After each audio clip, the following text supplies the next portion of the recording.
Thanks for taking the time out to join us today. My name is Arthur. I'm with Eligio CRM. To give you a little bit of information about our company, we are a CRM consulting company. We're based out of both Vancouver and Calgary in Canada. We are a remote company, so we do have employees across North America. And we work to make sure that everyone is able to get an effective CRM that's applicable to them. There's so many cookie cutter products out there that may not fit you quite the way you expect. They may not do exactly what you need, or they may do 80% of what you need, but that last 20 is very important to you. So we work to help find the best product for you and customize it to fit your specific needs, because if it covers everything you require out of a software system, then it's going to take care of you. If it takes care of you, you'll use it. If you'll use it, you'll be more effective. If it doesn't do what you want, you're not going to use it, and there's no point in anybody using a system. So today, the topic I was going to cover is using the module builder within Sugar. Now, this speaks directly to the customizability that I was discussing, or the requirement for flexibility in getting a CRM to do more than just out-of-the-box work. So SugarCRM is a very, very powerful CRM. It does come pre-configured as sort of a generic sales organization CRM, so it does allow you to track things like companies and individuals and deals and potential deals and store documents and do reporting, things like that. But say you work in such an industry that you have something a little bit different that you need to track, whether it's a different way of looking at your customers, or maybe you need a better segregation amongst your contacts, so you don't want to have, say, your customers and your staff and your colleagues outside of the company linked in the same sort of contacts bucket. You could create a separate module to store, say, just your customers or just your colleagues or just your staff, what have you. Maybe you need a different way to store companies, or you need a different way to store documents, or you need multiple ways to store documents so that you can keep things segregated. Well, the great thing about Sugar is it includes a functionality called the module builder that allows you to essentially custom build using CRM Lego a module or modules to hold the data exactly how you want it to, labeled exactly the way you want it to, so that you can interact with the data precisely in a way that makes sense for you. So this is the normal Sugar view. Now, normally there'd be a lot we could walk through here, but I'm going to skip straight to the good stuff. This is a demo environment, so it is populated with a bunch of information already, and it is all just generic information, generic staff members. There's nothing mission critical that you're going to see. But I'm going to skip straight to the good stuff, and that's by going into the administration menu here and then going into the studio. And what the studio is sort of a catch-all area, catch-all section of the system where you can customize existing modules, so change labels, add fields, change drop-downs, things like that of the existing modules within Sugar. You'll see on the left-hand side here we have a whole bunch of different modules that exist now currently. These are out-of-the-box modules that you can change to adapt to your particular needs. Or we have a section here called the module builder, which when we enter the module builder, we can actually go in and create a new module from scratch. So we can see here that there's a demo module already created, but we're going to go ahead and create a new package entirely. So just to walk through some nomenclature here, what a package is a container that holds multiple modules. So say you had a requirement in your company that you needed a new module to hold sales records, so we'll say call it an invoice module, and you needed a new module to hold delinquent customers. So we'll say it's a bad customers module. So you could create both of these modules within one package, and then that way everything's in one place, and you're not having to jump between two spots to get from your invoice module to your delinquent module. They're both in the same spot. So let's just call this package name here Custom Upgrades, and author will be Eligio CRM. Now the key is the unique database identifier that gets applied to your modules. You have to put something in. Generally, when we're doing a custom module, we'll do something like ELI just to specify that it's Eligio. It really doesn't affect anything at the front of the screen. So your users aren't going to see it except in one spot in the URL if they're looking at the module. Anywhere else, it's all behind the scenes. So you don't need to put a lot of thought into it. You just want something unique that's going to make your customizations distinct from anyone else's. So avoid using something simple like the letter A or the letter Q. Try and use a few letters, make it unique to your company or your organization, but you don't have to put a lot of thought into it. And then last but not least is the description. So we're going to say we're going to do a custom invoice module and custom delinquent customer module. Now we'll put those in. I may not get to the delinquent customer module here in the 15 or 20 minutes that we have, but we'll put it in just to pretend that we did the whole thing. And you click save, you'll see here, so it's getting mad at me. I did that intentionally to trigger this error just to discuss this with you. So it does want a package name that is missing, doesn't have spaces, doesn't have any fancy characters. It wants it nice and simple. So if we go back and change that, instead of custom space upgrades to custom underscore upgrades, and save it again, it works. So we can see now that the module is built, we have a few buttons up here. These aren't relevant at this point. We'll come back to that, I promise. And then down here below, we have the modules. Now, because this is a brand new package, there is no modules. We need to create a module or modules. So what we're going to do is we're going to click on the new module button, and then Sugar is going to think for a minute. You can see it's now come back with a request for some more data. So let's start with the Invoices module. So what's the module name? We're going to call it User Invoices, just to give it something unique. If you try and copy a module name that exists in Sugar, it may give you a little bit of guff. It may flash red and get angry and say, please don't use that. We use that internally already, or that already exists, or there's another module that you've already installed that has that.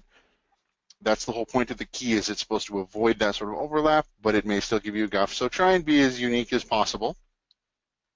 The plural label is exactly what it sounds like. So if we're looking up here at the module list, so you can see accounts, contacts, opportunities. So for the accounts module, the plural label of accounts is accounts. The singular label would be account with no S. So in our case, because it's the user invoices module, we'll say the plural label is user invoices, and the singular label would be, of course, user invoice. Now to walk you through the three checkboxes you have here, we have allow imports. So if this is checked off, you can import a record or a list of records into this new custom module just like you could any other module within Sugar. If it's not checked off, you can't import. You would have to create each record manually through Sugar. So most of the time, you can get away with checking this off. You're likely going to have a data set that you want to use to populate your custom module. So it is unchecked by default. I do recommend checking it off. That way, even if down the line you decide, oh, you know what, manually entering these 50,000 invoices is going to take forever. If we could just upload a spreadsheet, it would be easier. You can upload a spreadsheet. Team security. This allows the usage of the teams and roles security functionality within Sugar with your custom module. So it will create an entry for this custom module or custom modules in the teams and roles section and allow you to apply your rules and restrictions based around teams and roles to this custom module. It's completely up to you whether you want to leave this checked off or not. If teams and roles are something that you use every day in your organization, you're going to want to leave it checked off. It is checked off by default, but it doesn't have to be. There's really no big loss if you uncheck it, if you're not using that security, but by default it's checked, so we'll leave it checked. And the last one here, the last checkbox, is navigation tab. And what that means is once we install this custom module, once we install the user invoices module, do we want to see an entry for user invoices up here in the taskbar or in the dropdown, or sorry, in the mega menu, which is the official name of this menu up here, or the additional items in the mega menu?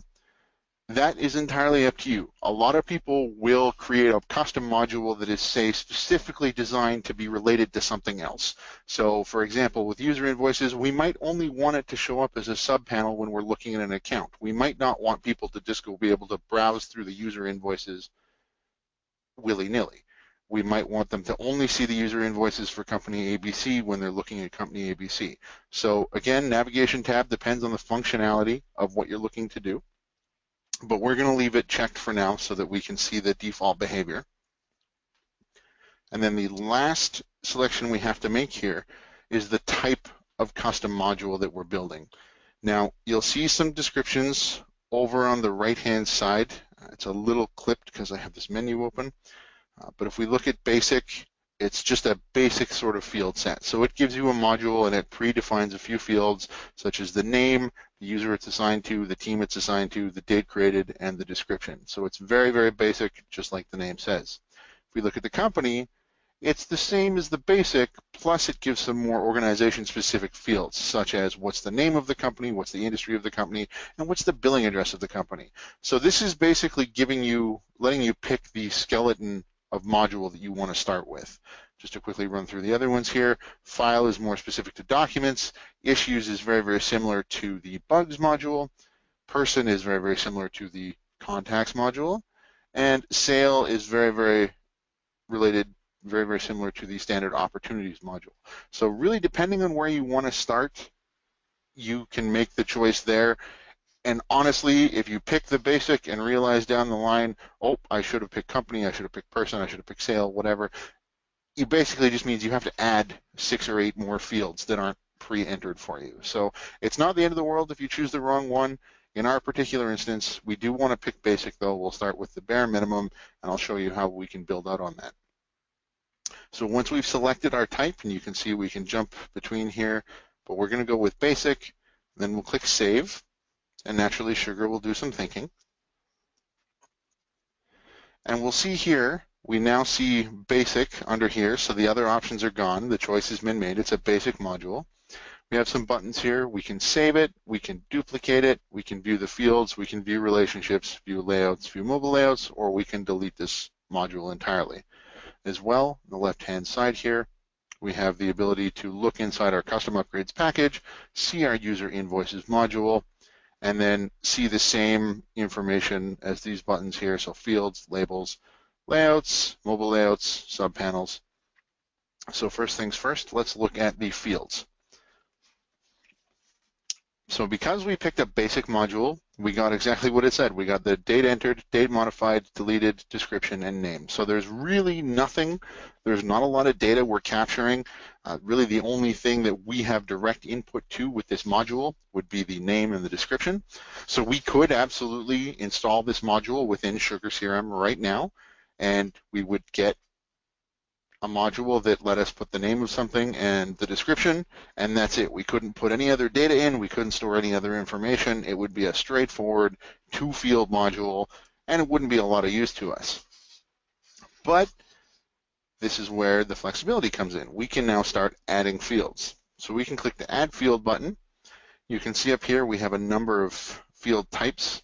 So we have things like an address block, so this will insert street, city, province, postal code, state, and country. Checkbox, which is literally just a checkbox that you can check off or not check off, so it's either on or off. Currency, which is just a number field designed to hold a dollar value.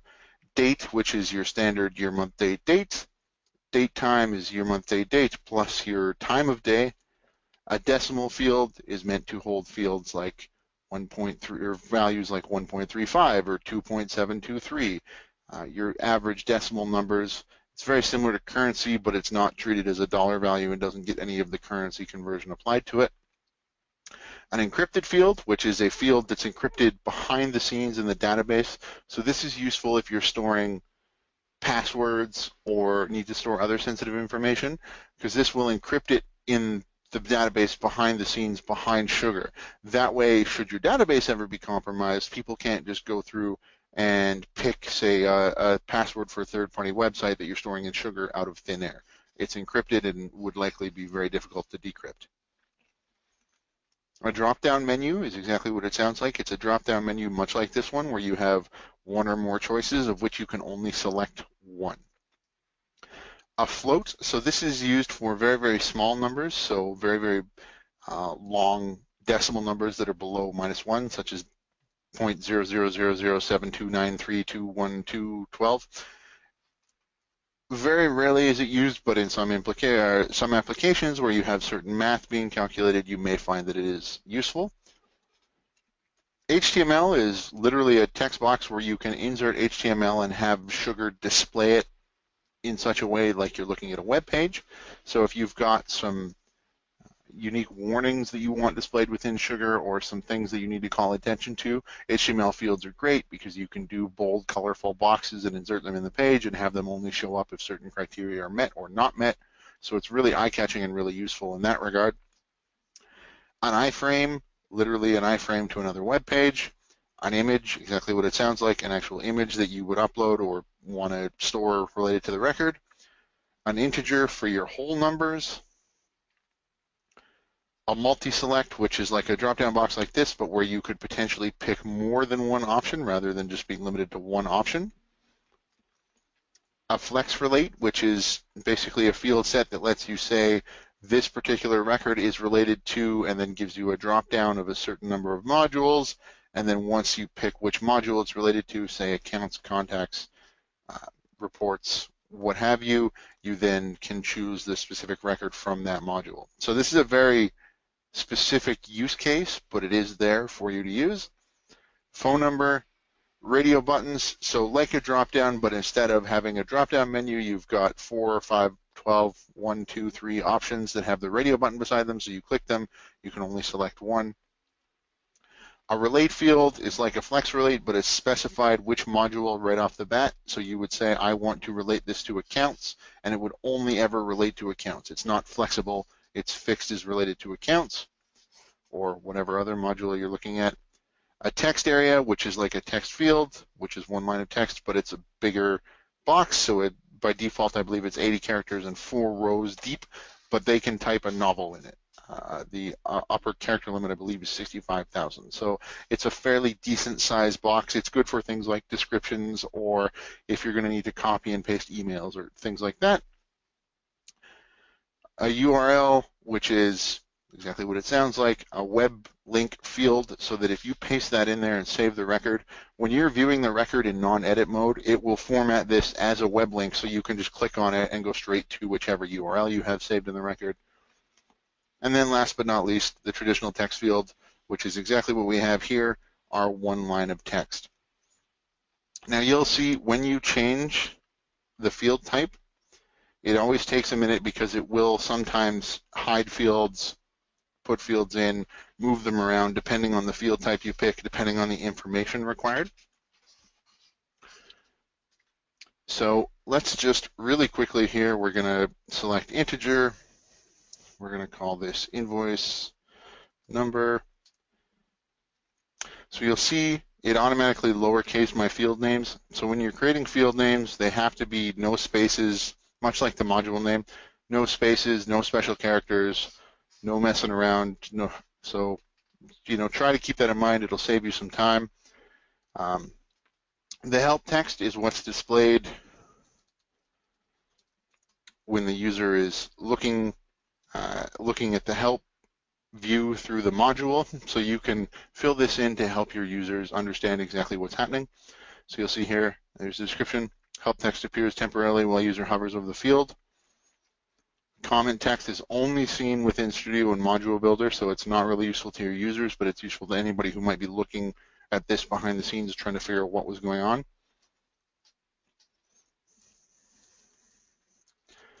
Default value is exactly what it sounds like. What do we want this value to be by default? So if we create a new user invoice menu or record, do we want to have a default value in this particular box?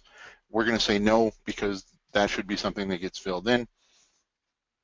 Do we want a minimum or maximum value? So for some integer fields where we might want to say have a limit where the number can start and where the number can end, we could put a minimum and a maximum value in. In this particular instance, because it's an invoice number, we might get up to invoice 10,052. We don't necessarily want to put a maximum value on it, so we're not going to worry about it. The maximum size is not the actual number maximum size, but the literal width of the number. So for example, 255 doesn't mean that 256 wouldn't go into the integer. What it means is that if we had 256 ones, one after another, and I'm not going to type those all out, it would take forever, that the number would no longer work. So in this instance, you can leave it defaulted to max size of 255. Disable formatting. So by default, Sugar will apply formatting to numbers by putting, say, commas and spaces and things like that in there. You can disable the formatting on the number so that even if the number is, say, 1 million, it just shows as a pure 1 million with no commas, no spaces. Or you can leave disable format unchecked, which will apply the user's locale settings to the number, and away you go. Is it full text searchable? That means, can it be looked for using this search box? You don't want to turn this on for every field you create, because the more fields that are full text searchable, the slower search will be. Think of it, if you have 5 desk drawers to search through for something, you can get done a lot quicker than if you have a desk with, say, 40 drawers. It's going to take you a longer time to look through information. And every field you turn full text searching on is another drawer. So try and keep your drawers for a minimum, so we'll leave that at disabled. Is it a calculated value?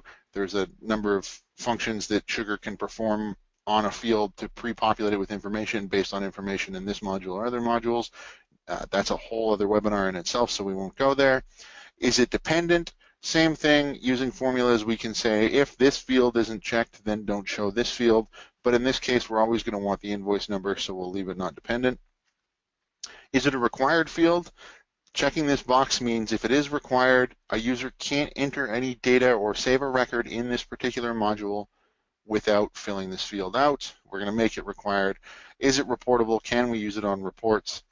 Is it auditable? Is everything that happens to it tracked? Much like the full text search, the more fields you make auditable, the heavier the load on the system is. So we don't recommend making fields auditable unless you absolutely need to know what's happening. In this case, we're going to leave it not auditable. Do we want to allow imports into the field? Yes, no. Duplicate merge. Do we want to check this field when we're importing for duplicates? Normally we would say yes, but for this particular instance, we're going to leave it at disabled. So that's a basic field creation. Now, we could do that 2 or 3 more times. We're just going to add one more field here just for the purpose of this demo. We're going to call it currency, and we're going to say invoice amount.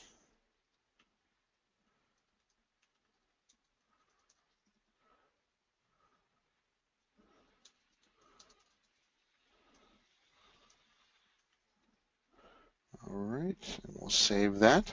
So you can wash, rinse, repeat this particular set of steps for as many fields as you want.